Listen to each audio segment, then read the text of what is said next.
का ध्यान कर रहे हैं। और 1 महीना बीता तो 3-3 दिन के अंतराल में कैत और वेर के फल खाकर के तपस्या करने लगे।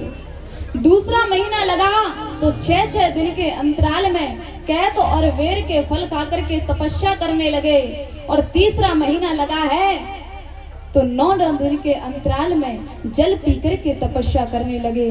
और जैसे ही चौथा महीना लगा है तो जल पीना भी छोड़ दिए और केवल वायु भक्षण करके तपस्या को करने लगे। और जैसे ही 5वां महीना लगा तो ध्रुव जी महाराज वायु लेना भी छोड़ दिए, अपनी श्वास को रोक लिए और भगवान की निर्मल झांकी को अपने हृदय में स्थापित कर लिया।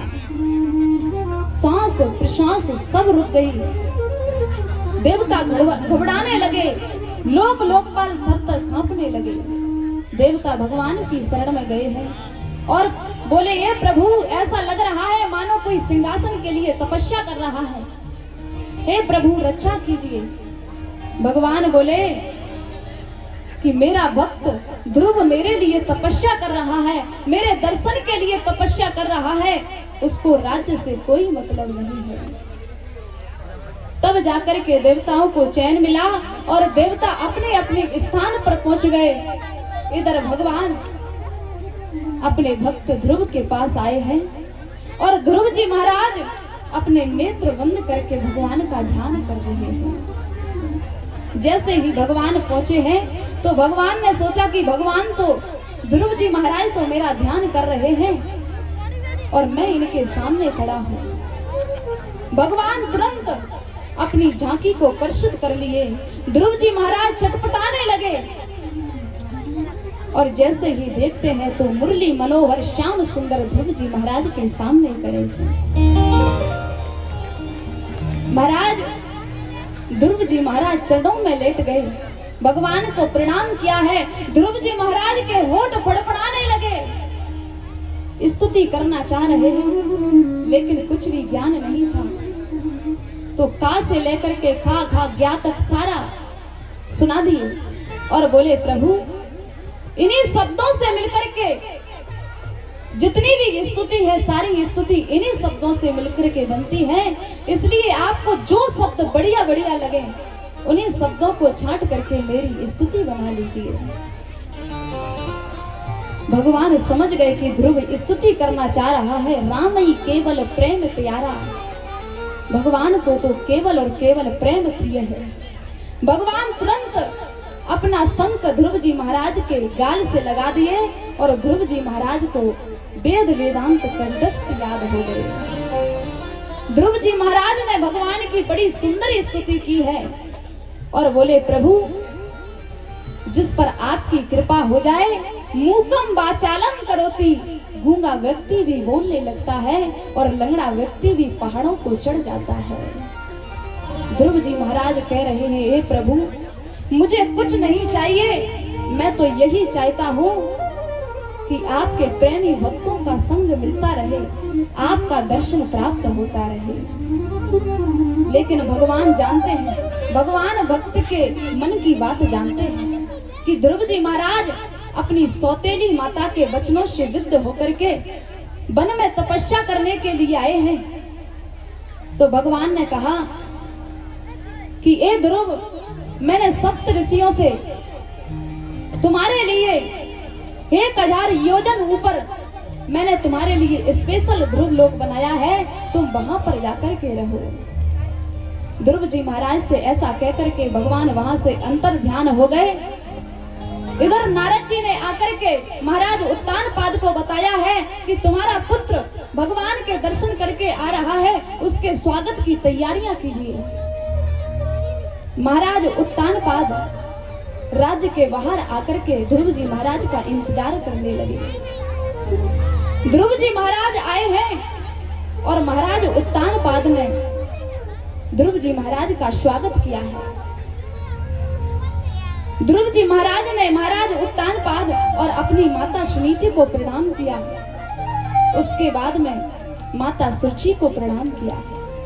माता सुरुचि रो रही है, आंसुओं से पूरा शरीर भीग गया और कह रही है, बेटा, मुझे माफ करना, मैंने तुझे बहुत कष्ट दिया, मैंने तुझे बहुत बुरा भला कहा। तो ध्रुव जी महाराज बड़ा सुंदर उत्तर देते हैं कि मैया, मैं तेरे ऋण से कभी उऋण नहीं हो सकता। आज तेरे ही कारण तो मुझे प्रभु के दर्शन होते हैं। तो महाराज, जिस पर भगवान की कृपा हो जाए ना, उस पर फिर सब कृपा करने लगते हैं। जा पर कृपा राम की हो, जा पर कृपा राम की होई, सीता पर कृपा करे सब कोई। जा पर कृपा राम की होई, जा पर कृपा राम की होई, ता पर कृपा करे सब कोई, ता पर कृपा करे सब कोई। तो जिस पर भगवान की कृपा हो जाए तो उसके तो दुश्मन भी अपने बन जाते हैं। आज ध्रुव जी महाराज को सुरची ने अपने गले से लगा लिया और भगवान ने इनसे कहा था कि तुम 36,000 वर्ष तक राज्य का पालन करना। और आज महाराज उत्तानपाद ध्रुव जी महाराज को राज्य सौंप करके वन को चले गए और प्रभु के परम धाम को प्राप्त हुए। बोल भक्तवत्सल भगवान की जय। ध्रुव जी महाराज राज्य में रहने लगे और 36,000 वर्ष तक ध्रुव जी महाराज ने राज्य का पालन किया। उसके बाद में वन को चले गए और वहां पर भगवान की तपस्या करने लगे। एक दिन ध्रुव जी महाराज भगवान का भजन कर रहे थे, तभी वहां पर भगवत पार्षद आए और बोले कि आपकी तपस्या सफल हुई, अब मैं आपको लेने के लिए आया हूं। तो ध्रुव जी महाराज ने भजन पूजन किया है और उसके बाद में भगवत पार्षदों के साथ में जाने लगे। तभी मृत्यु देवता प्रकट हो गए कि सावधान महाराज, मेरे बिना नहीं जा सकते। तो ध्रुव जी महाराज ने मृत्यु देवता के सिर पर पैर रख दिया और ध्रुव जी महाराज भगवत पार्षदों के साथ में चले गए और वहां पर आज भी ध्रुव जी महाराज ध्रुव लोक में निवास करते हैं। बोल भक्तवत्सल भगवान की जय, राधा रानी सरकार की जय, मामा साहब महाराज की जय हो, जय जय श्री राधे। श्याम। उसके बाद में इसी वंश में महाराज अंग हुए। उसके बाद में पुरंजन उपाख्यान सुनाते हैं। मनु महाराज के दूसरे पुत्र हुए प्रियव्रत जी महाराज। बड़े ही आत्माराम महापुरुष थे।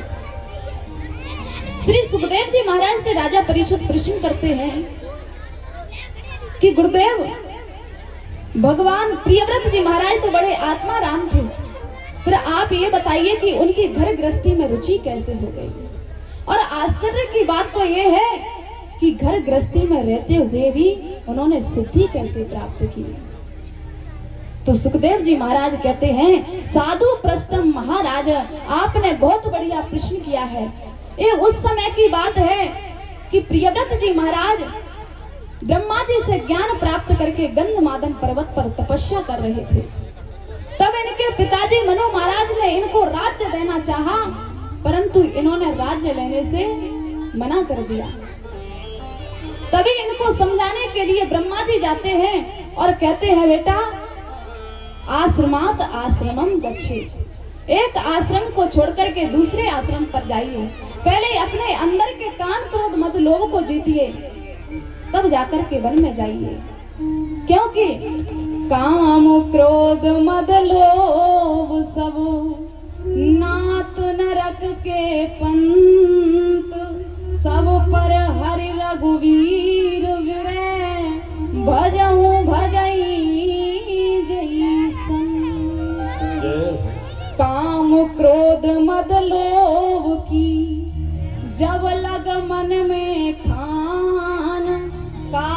अमृत